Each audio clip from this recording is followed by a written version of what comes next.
Content बहुत तेजी से फैल रहा है। रिसर्च से पता चलता है कि बहुत सारे बच्चे अश्लील सामग्री देखते हैं कि दुनिया के विकसित देश इस सारी चीज़ को मान रहे हैं कि ये कितना खतरनाक है आने वाली समाज के लिए और अपने आने वाली पीढ़ी के लिए। इस विषय पर गंभीर सोच और असरदार नीति की ज़रूरत है। सर, मैं आपको धन्यवाद करता हूं कि आपने मुझे एक ऐसे ज़रूरी मौके पे बोलने का मौका दिया है। आज मैं आपके सामने ये बात रखना चाहता हूं कि सोशल मीडिया पर अश्लील पोर्नोग्राफी कंटेंट पर रोक क्यों ज़रूरी है। ये तकनीकी या कानूनी मुद्दा नहीं है, बल्कि हमारे समाज और नैतिकता का मुद्दा है। बहुत मौके दिए हैं कि सोशल मीडिया हमें बहुत कुछ सिखाता है और बात करने के नए नए आइडियाज देता है और काम करने के नए नए आइडियाज देता है। लेकिन दुख की बात यह है कि इसी प्लेटफॉर्म पर कंटेंट बहुत तेजी से फैल रहा है। आज एक बच्चा कुछ ही सेकंड में कंटेंट तक पहुंच जाता है जो उसके सोचने के तरीके को खराब कर रहा है। रिसर्च से पता चलता है कि बहुत सारे बच्चे अश्लील सामग्री देखते हैं जिससे नजरिया उनका गलत हो जाता है।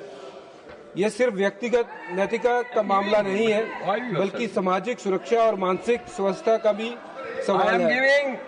माननीय सभापति महोदय जी, मैं सरल उदाहरण देना चाहता हूं कि 13-14 साल का बच्चा जो अभी जीवन के सही और गलत सीख रहा है, वो सोशल मीडिया पर लगातार अश्लील वीडियो और तस्वीरें देखता है, तो उसके मन में महिलाओं के प्रति सम्मान की भावना कैसे जाग सकती है।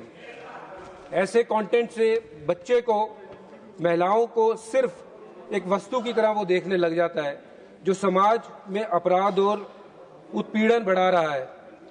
दुनिया के कई देशों ने इस खतरे को समझा है और कदम उठाए हैं। फ्रांस में कानून बनाकर अश्लील वेबसाइट पर सख्त आयु जांच अनिवार्य कर दी है। नियम न मानने वाली साइट को ब्लॉक करने का अधिकार रेगुलेटर्स को दिया गया है। यूनाइटेड किंगडम ने ऑनलाइन सुरक्षा कानून के तहत पॉर्न वेबसाइट पर पहचान और उम्र की पुष्टि की मांग की है। ऑस्ट्रेलिया में भी बच्चों की सुरक्षा के लिए ऑनलाइन अश्लील सामग्री पर कड़ी जांच और भारी जुर्माने का प्रावधान है। इन उदाहरणों से साफ जाहिर है कि दुनिया के विकसित देश इस सारी चीज़ को मान रहे हैं कि ये कितना खतरनाक है आने वाली समाज के लिए और अपने आने वाली पीढ़ी के लिए। भारत जैसे देश में जिसकी सभ्यता नारी सम्मान, संस्कृति और पारिवारिक मूल्यों पर आधारित है, इस विषय पर गंभीर सोच और असरदार नीति की ज़रूरत है। हमें तकनीकी उपाय करने होंगे, जैसे आयु जांच, कंटेंट की निगरानी और सख्त सजा, ताकि सोशल मीडिया का उपयोग सीखने और रचनात्मक कामों के लिए हो, ना कि समाज को गंदा और नुकसान पहुंचाने के लिए। अंत में मैं यही कहना चाहूँगा कि अभी वक्त